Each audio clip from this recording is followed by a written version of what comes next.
The topic of this video is solubility of gases in liquids. कुछ gases होती हैं जो कुछ लिक्विड्स में डिज़ोल्व हो सकती हैं।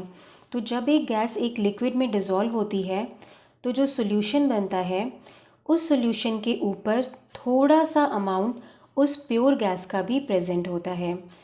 तो एक गैस की सोल्यूबिलिटी को एक लिक्विड में हम एक्सप्रेस कर सकते हैं उस डिज़ोल्व गैस का कॉन्सेंट्रेशन उस लिक्विड में जब वो डिज़ोल्व गैस सॉल्यूशन के ऊपर जो प्योर गैस प्रेजेंट है उसके साथ इक्विलिब्रियम में हो। तो ये जो कॉन्सेंट्रेशन होता है डिज़ोल्व गैस का जो कि प्योर गैस जो सॉल्यूशन है उसके साथ इक्विलिब्रियम में होता है, उस कॉन्सेंट्रेशन को बोलते हैं solubility of that gas in that particular liquid. Pharmaceutical solutions जिनमें गैसेस डिज़ोल्व होती हैं लिक्विड्स में, इनमें है एफरवेसेंट प्रिपरेशंस जिनमें कार्बन डाइऑक्साइड होती है लिक्विड में dissolve, ammonia water, ammonia dissolve है वाटर में, हाइड्रोक्लोरिक एसिड जिसमें हाइड्रोजन क्लोराइड गैस वाटर में डिज़ोल्व है। देन फार्मास्यूटिकल एरोसोल्स जिसमें नाइट्रोजन या कार्बन डाइऑक्साइड को एज अ प्रोपेलेंट यूज़ करते हैं, इन्हें भी हम as solutions of gases in liquids consider कर सकते हैं। नाउ कुछ फैक्टर्स हैं जो गैसेस की सोल्यूबिलिटी जो है लिक्विड्स में उनको इन्फ्लुएंस करते हैं। सबसे पहला और इम्पॉर्टेंट फैक्टर आता है इफेक्ट ऑफ प्रेशर। प्रेशर का जो इफ़ेक्ट होता है एक गैस की सोल्यूबिलिटी पे, उसको हम स्टडी वो that is given by Henry's law. तो एक डाइल्यूट सॉल्यूशन में जो मास या अमाउंट ऑफ गैस डिज़ोल्व होता है एक लिक्विड के गिवन वॉल्यूम में एट कांस्टेंट टेम्परेचर, वो डायरेक्टली प्रोपोर्शनल होता है जो गैस का पार्शियल प्रेशर होता है सॉल्यूशन के ऊपर। यानी जो अमाउंट डिज़ोल्व होगा गैस का वो डायरेक्टली प्रोपोर्शनल रहेगा गैस सॉल्यूशन के ऊपर जो गैस का पार्शियल प्रेशर है उससे, और ये एक कांस्टेंट टेम्परेचर पे, क्योंकि टेम्परेचर चेंज होगा तो सोल्यूबिलिटी चेंज हो जाएगी। और यहाँ पर ज़रूरी है कि कोई भी केमिकल रिएक्शन ना हो गैस और लिक्विड के बीच में। नाउ ये जो पार्शियल प्रेशर होता है गैस का वो क्या होता है, जब भी एक गैस एक लिक्विड में डिज़ोल्व होती है तो ऐसा जो एक गैशियस सॉल्यूशन बनता है इस सॉल्यूशन के ऊपर एक टोटल प्रेशर होता है। उस टोटल प्रेशर में होता है सॉल्वेंट का वेपर प्रेशर। अगर हम सॉल्वेंट को कंसिडर करें तो सॉल्वेंट के ऊपर सॉल्वेंट के वेपर होते हैं जिनसे एक प्रेशर जनरेट होता है, उसको बोलते हैं सॉल्वेंट का वेपर प्रेशर।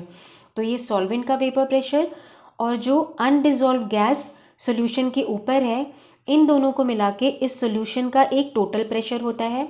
तो जब इस टोटल प्रेशर में से सॉल्वेंट का जो वेपर प्रेशर है उसको माइनस करते हैं तो हमें मिलता है अनडिज़ोल्व गैस जो सॉल्यूशन के ऊपर है उसका पार्शियल प्रेशर। तो जो मास या अमाउंट डिज़ोल्व होगा एक गैस का एक लिक्विड में वो डायरेक्टली प्रोपोर्शनल होगा गैस के पार्शियल प्रेशर से जो अनडिज़ोल्व गैस सॉल्यूशन के ऊपर है। तो according to Henry's law C is equal to sigma P, जहाँ पे C है डिज़ोल्व गैस का कॉन्सेंट्रेशन ग्राम्स में per litre of solvent, P जो है ये गैस जो सॉल्यूशन के ऊपर है उसका partial pressure mm of Hg में, और सिग्मा जो है ये एक प्रोपोर्शनैलिटी कांस्टेंट है जिसको सोल्यूबिलिटी कोएफिशिएंट बोलते हैं। तो इस इक्वेशन से हम देख सकते हैं कि जैसे ही पार्शियल प्रेशर इंक्रीज़ होगा तो कॉन्सेंट्रेशन ऑफ गैस या सोल्यूबिलिटी ऑफ गैस इंक्रीज़ हो जाएगी, पार्शियल प्रेशर डिक्रीज़ होगा तो सोल्यूबिलिटी ऑफ गैस डिक्रीज़ हो जाएगी और गैस जो है वो लिक्विड या सॉल्यूशन में से एस्केप हो जाएगी। इसलिए जो गैशियस सॉल्यूशंस होते हैं उनको एयर टाइट बॉटल्स में रखते हैं ताकि वो गैसेस जो है एस्केप ना हो। तो this is how pressure affects the solubility of gas in liquid. Then next factor है इफेक्ट ऑफ टेम्परेचर। ज़्यादातर गैसेस की सोल्यूबिलिटी जो है वो कम हो जाती है टेम्परेचर के इंक्रीज़ होने से। हमने सॉलिड्स के केस में उल्टा देखा था, ज़्यादातर सॉलिड्स की सोल्यूबिलिटी बढ़ जाती है टेम्परेचर इंक्रीज़ होने से, लेकिन गैसेस के केसेस में सोल्यूबिलिटी डिक्रीज़ हो जाती है अगर टेम्परेचर इंक्रीज़ होता है। तो इसका मतलब सोल्यूबिलिटी कम होती है यानी ज़्यादा टेंडेंसी हो जाती है गैसेस की एस्केप होने की, क्योंकि गैसेस जो है एक्सपांड हो जाती हैं जब टेम्परेचर इंक्रीज़ होता है। सॉल्वेंट भी थोड़ा सा एक्सपांड होगा लेकिन उसका एक्सपांशन उतना ज़्यादा नहीं होता है। गैस ज़्यादा एक्सपांड होती है टेम्परेचर इंक्रीज़ होने से, तो एक्सपांड हो जाती है, उसकी सोल्यूबिलिटी कम हो जाती है और वो लिक्विड में से एस्केप हो जाती है।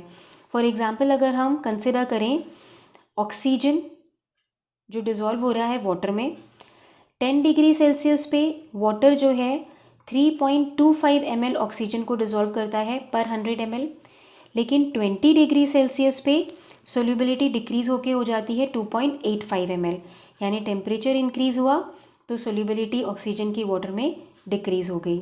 तो इसीलिए जब भी हम कोई कंटेनर जिसमें गैशियस सोल्यूशन है उसे खोलते हैं तो बेटर है कि हम पहले टेम्परेचर को कम कर दें by immersing that container in ice cold water, क्योंकि नहीं तो क्या होगा कि जैसे ही हम उस कंटेनर को खोलेंगे तो वहाँ पे गैस जो है वो एस्केप हो सकती है, क्योंकि टेम्परेचर का डिफरेंस हो सकता है।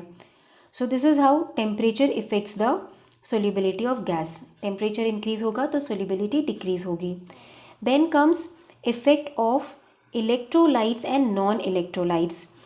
ज़्यादातर गैसेस की जो सोल्यूबिलिटी होती है एक सॉल्वेंट में वो रिड्यूस हो जाती है अगर हम उस गैशियस सोल्यूशन में NaCl जैसा कोई इलेक्ट्रोलाइट या शुगर जैसा कोई नॉन इलेक्ट्रोलाइट ऐड कर दें। इसको बोलते हैं सॉल्टिंग आउट, वो गैस बाहर आ जाएगी। ये क्यों होता है? क्योंकि सॉल्वेंट और के साथ में इलेक्ट्रोलाइट और नॉन इलेक्ट्रोलाइट का जो एफिनिटी है वो गैस की एफिनिटी से ज़्यादा होती है। सॉल्वेंट और गैस में कम एफिनिटी होती है, सॉल्वेंट और इलेक्ट्रोलाइट या नॉन इलेक्ट्रोलाइट में ज़्यादा एफिनिटी होती है, जिसकी वजह से इलेक्ट्रोलाइट या नॉन इलेक्ट्रोलाइट ज़्यादा इंटरेक्ट करने लगता है सॉल्वेंट से, और सॉल्वेंट और गैस का इंटरेक्शन कम हो जाता है, गैस की सोल्यूबिलिटी कम हो जाती है और वो बाहर आ जाती है, जिसको बोलते हैं सॉल्टिंग आउट। तो this is effect of electrolytes and non electrolytes on solubility of a gas in a liquid. Then comes effect of chemical reaction. अगर गैस और सॉल्वेंट के बीच में कोई केमिकल रिएक्शन हो जाता है तो इससे गैस और सॉल्वेंट की गैस की जो सोल्यूबिलिटी है सॉल्वेंट में वो बहुत ज़्यादा इंक्रीज़ हो जाती है, क्योंकि गैस और सॉल्वेंट का काफ़ी ज़्यादा इंटरेक्शन होने लगता है। For example hydrogen chloride gas जो है वो वाटर के साथ रिएक्ट करती है हाइड्रोजन बॉन्डिंग की वजह से, जिसके कारण हाइड्रोजन क्लोराइड गैस की सोल्यूबिलिटी वाटर में बहुत ज़्यादा इंक्रीज़ हो जाती है और हमें बहुत ही ईजिली हाइड्रोक्लोरिक एसिड मिलता है। So this is the effect of chemical reaction on solubility of gases. So this is all about solubility of gases in liquids.